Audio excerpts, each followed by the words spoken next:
15 lakhs కంటే are ఇంతకంటే ఎక్కువ ఇన్కమ్ వచ్చే వాళ్ళు ఇన్కమ్ ట్యాక్స్ స్లాబ్ అనేది 25% పే చేయాల్సి ఉంటుంది అన్నది ట్రూ అంటారా ఫాల్స్ అంటారా? True confirm so it's actually 30%. మనం అంటే దానికంటే ఇంకో 5% ఎక్కువ పే చేయాల్సి ఉంటుంది. అండ్ నెక్స్ట్ క్వశ్చన్, జాబ్స్ అన్నవి షిఫ్ట్ అవుతుంటారు కదా, ఒక జాబ్ నుంచి ఇంకో జాబ్కి వెళ్ళినప్పుడు యూఏఎన్ నెంబర్ అన్నది కొత్తది ఇస్తారా కంపెనీ వాళ్ళు ఆర్ పాతదే వస్తూ ఉంటుందా అన్నది? నేనైతే కొత్తది ఇస్తారు అని చెప్పేసి అంటున్నా. True or false? ఏంటంటే ఇప్పుడు కంపెనీని బట్టి ఉంటుంది కదా, ఇప్పుడు ఒక్కొక్క కంపెనీని ఒక్కొక్క నంబర్ ఉంటుంది. కంపెనీ మారితే సేమ్ ఆర్గనైజేషన్ అయితే సేమ్ నెంబర్ వస్తుంది, అదర్వైజ్ వేరే దాంట్లోకి మారితే మాత్రం కొత్త వేరే. That's your answer. UAN number అనేది కొత్తది తీసుకోవాల్సి ఉంటుంది. నార్మల్ గా గవర్నమెంట్ రూల్ ప్రకారం ఏంటంటే కొత్త నెంబర్ కి బదులు మీరు కంపెనీ మారిన తర్వాత పాత ఆర్గనైజేషన్ నుంచి దీనికి లింక్ చేయాల్సి ఉంటుంది పాత నెంబర్ ని. ఐ మీన్ ఒరిజినల్ రూల్ అయితే అదే కంపెనీది. And my next question is EPS full form ఏంటి? ఇన్కమ్ ట్యాక్స్ లో ఈపీఎస్ ఫుల్ ఫామ్ నేను మీకు 3 ఆప్షన్స్ ఇస్తా దీనికి. Employee provident scheme, employee pension scheme, employee profit scheme. Employee pension scheme. It's right sir, correct. And next question ఏంటంటే మనకి coins ఉంటాయి కదా, ఇండియన్ కాయిన్స్, అవి ఎక్కడెక్కడ తయారవుతాయి ఇండియాలో? Any idea? హైదరాబాద్ ఉంటుంది. నెక్స్ట్ నాకు ఐడియా లేదు. హైదరాబాద్ కాయిన్స్ మాత్రం హైదరాబాద్ లో చేస్తారు. అండ్ రిమైనింగ్ యాక్చువల్లీ మొత్తం 4 ప్లేసెస్ ఉన్నాయి మన ఇండియాలో. ఒకటి Hyderabad as you said, and next one Kolkata, Mumbai, Noida. And last question, మొన్న ఎలక్షన్స్ డే రోజు రిజల్ట్ రోజు స్టాక్ మార్కెట్ లో చేంజెస్ వచ్చినాయి అని మీకు తెలుసా? తెలుసు. అది అంటే డిక్రీజ్ అయిందా ఇంక్రీజ్ అయిందా? అంటే ఆఫ్టర్ రిజల్ట్ తర్వాత డిక్రీజ్ అయింది. ఎందుకు? ఎందుకంటే గవర్నమెంట్ చేంజ్ అవుతుందేమో అన్న మంచి మెజారిటీ రాలేదన్న ఉద్దేశంతో స్టాక్ మార్కెట్ పడిపోయింది అంటారు. Yes sir, you are right. Thank you so much sir, thank you for your time.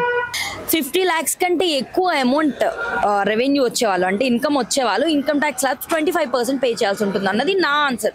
అది ట్రూ అంటారా ఫాల్స్ అంటారా? 30%. Okay sir, it's true. So నేను అడిగింది ఫాల్స్, అంతే కదా? అండ్ నా నెక్స్ట్ క్వశ్చన్, మీరు అంటే ఇప్పుడు కంపెనీ చేంజ్ అవుతుంటారు కదా, ఒక కంపెనీ నుంచి ఇంకో కంపెనీకి స్విచ్ అవుతున్నప్పుడు కొత్త యూఏఎన్ నెంబర్ అన్నది ప్రొవైడ్ చేస్తుంది అన్నది నా ఆన్సర్. అది ట్రూ అంటారా ఫాల్స్ అంటారా? యూఏఎన్ నంబర్ లేకపోతే కొత్త యూఏఎన్ నంబర్ ప్రొవైడ్ చేస్తుంది, లేదంటే ఆల్రెడీ ఉంటే కరెంట్ పిఎఫ్ నంబర్ ఆ యూఏఎన్ నంబర్ కి ట్యాగ్ చేస్తారు. సో నేను కొత్తది ఇస్తారు అంటున్నా. It's true or false? కావాలంటే తీసుకోవచ్చు. అదర్ దెన్ దట్ కంపెనీ నుంచి మీరు యూఏఎన్ నంబర్ సబ్మిట్ చేయకపోతే కొత్త యూఏఎన్ నంబర్ తో జనరేట్ చేస్తారు. Okay sir. And next question, EPS full form ఏంటి? నేను 3 ఆప్షన్స్ ఇస్తాను, వాటిలో కరెక్ట్ అయింది చెప్పండి మీరు. Okay. Employee provident scheme, employee pension scheme, employee profit scheme. Employee UPS pension scheme. Yes sir, you are right. And నా next question, RBI coins, మనకి coins ఉన్నాయి కదా ఇండియన్ కాయిన్స్, అవి ఇండియాలో ఎక్కడెక్కడ తయారు చేస్తారు, ఎక్కడెక్కడ మింట్ చేస్తారు? హైదరాబాద్ మింట్ అండ్ నాసిక్, ఇంకొకటి నార్త్ లో ఇంకోటి కోల్కతా అనమాట. Kolkata, you are right. ఇంకా 2 ఉన్నాయి మీ చెన్నై. కాయిన్స్ మాత్రమే, not currency, only coins. Coins Hyderabad, Calcutta, Delhi, something Bombay గానీ ఢిల్లీ ఉన్నాయి. యా సార్, యాక్చువల్లీ మీరు అందులో 2 కరెక్ట్ చెప్పారు. ముంబై అండ్ నోయిడా మర్చిపోయారు. ముంబై ఒకటి, అదే సారీ, బాంబే అండ్ నోయిడా. ఢిల్లీ అన్నాను నేను. నోయిడా యాక్చువల్లీ, సో అందులోనే Noida, NCR. Yeah. And my last question, result day రోజు, ఎలక్షన్ రిజల్ట్ డే రోజు స్టాక్ మార్కెట్ లో ఏమైనా చేంజెస్ వచ్చాయని మీకు తెలుసా? అది తగ్గిందంటారా పెరిగిందంటారా ఆ చేంజెస్? అంటే ముందు రోజు వాళ్ళందరికీ తెలుసు బీజేపీకి ఇన్ని సీట్లు రావని వాళ్ళకి తెలుసు ముందుగానే. ఆ రేంజ్ పర్సన్స్కి రావని తెలిసే ముందు రోజు ఒక 2,000 పాయింట్స్ని అప్ చేశారు. సో ఆ రిజల్ట్ యాక్చువల్ రిజల్ట్ వచ్చింది కాబట్టి 4,500 పాయింట్స్ని డౌన్ చేశారు, ప్రాఫిట్ చేసుకున్నారు. అందరూ టాప్ లెవెల్ వాళ్ళు ఎవరైతే వాళ్ళ గ్రిప్ ఉంటుందో వాళ్ళకి ప్రాఫిట్, నార్మల్ ప్రజలకి బాగా లాస్ అయిపోయారు. పాలిటిక్స్ కి స్టాక్ మార్కెట్ లింక్ ఉండొచ్చా? ఉంటే ఎందుకు? ఆ రెండింటికి ఏంటి సంబంధం? ఇందులో 2 రకాలు ఉన్నాయండి. ఒకటి వచ్చేసి టెక్నికల్, ఇంకొకటి గ్యాంబ్లింగ్. సో గ్యాంబ్లింగ్ ఏంటంటే ఆ టీం అంతా వాళ్ళు ఒక ఎవరైనా ఒక స్టేట్మెంట్ పాస్ చేయగానే ఇమీడియట్గా దాని ఇంపాక్ట్ ఎట్లా ఉంటుంది ఏంటనేది ఊహించేసి జస్ట్ గ్యాంబ్లింగ్ అనమాట, పెంచుతారు తగ్గిస్తారు. టెక్నికల్గా ఏంటంటే సపోజు రైల్వేస్కి ఇన్ని వేల కోట్లు కేటాయిస్తున్నాము, లేకపోతే డిఫెన్స్కి ఇన్ని వేల కోట్లు కేటాయిస్తున్నాము, అయితే బ్యాంకుల్లో ఏదైనా ఒక సబ్సిడీ సంథింగ్ ఏదైనా ఒకటి తీసుకొస్తున్నాను కానీ బ్యాంకింగ్ షేర్స్ పెరుగుతాయి టెక్నికల్గా.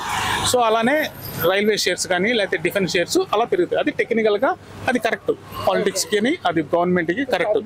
గ్యాంబ్లింగ్ ఏంటంటే వేరే ఏ స్టేట్మెంట్ అయినా లేకపోతే ఎవరైనా ఎలిగేషన్ చేసినా, ఒక కంపెనీ మీద ఎవరైనా వేరే ఎలిగేషన్ చేశారు అనుకో, సో అదాని మీద ఎలిగేషన్ చేశారు, సో ఏమంటే అదాని షేర్స్ పడిపోతాయి. రియలా కాదా ఫేకా అనేది ఏం చూడు, అది gambling. Okay, so election effect చూపిస్తాయి అన్నది మీ ఒపీనియన్. 15 lakhs అంతకంటే ఎబో ఇన్కమ్ ఉన్న వాళ్ళు 25% ఆఫ్ పే చేయాల్సి ఉంటుంది ఇన్కమ్ ట్యాక్స్ స్లాబ్ అనేది. దాన్ని ట్రూ అంటారా ఫాల్స్ అంటారా? 50 lakhs above. No, 50 lakhs. 25%. No. Yeah, 15. 15. No, I don't think so. 25%. It's false, you think so? Answer ఏమన్నా గెస్ చేయగలరా? Maybe 15%, 10%, 10 to 15%. More than 25, it's 30%. 30. And next question is, అంటే మీరు ఒక job నుంచి ఇంకో జాబ్కి స్విచ్ అయినప్పుడు యూఏఎన్ నెంబర్ అనేది కొత్తది ప్రొవైడ్ చేస్తుంది కంపెనీ అని నేను అంటాను. It's true or false? False. ఎందుకు? You get a UIN number, you can access it anytime. Okay, good. And next one, EPS full form. నేను 3 ఆప్షన్స్ ఇస్తాను దీనికి మీకు ఈజీకి, సో వాటిలో ఒకటి గెస్ చేయండి. Employee provident scheme, employee pension scheme and employee profit scheme. Which one is correct? Providence. Providence. It's actually employee pension scheme. Pension. మనకి Indian currency coins ఉంటాయి కదా, సో అవి ఎక్కడ మింట్ చేస్తారు, ఎక్కడ తయారవుతుంది? ఇండియాలో, ఓన్లీ ఇండియాలో. Any clue? I don't any know. Place guess. Chandigarh or something. ఒక 4 places గెస్ చేయండి. ఇఫ్ అవి రైట్ అయితే నేను చెప్తాను. Himachal might be one thing.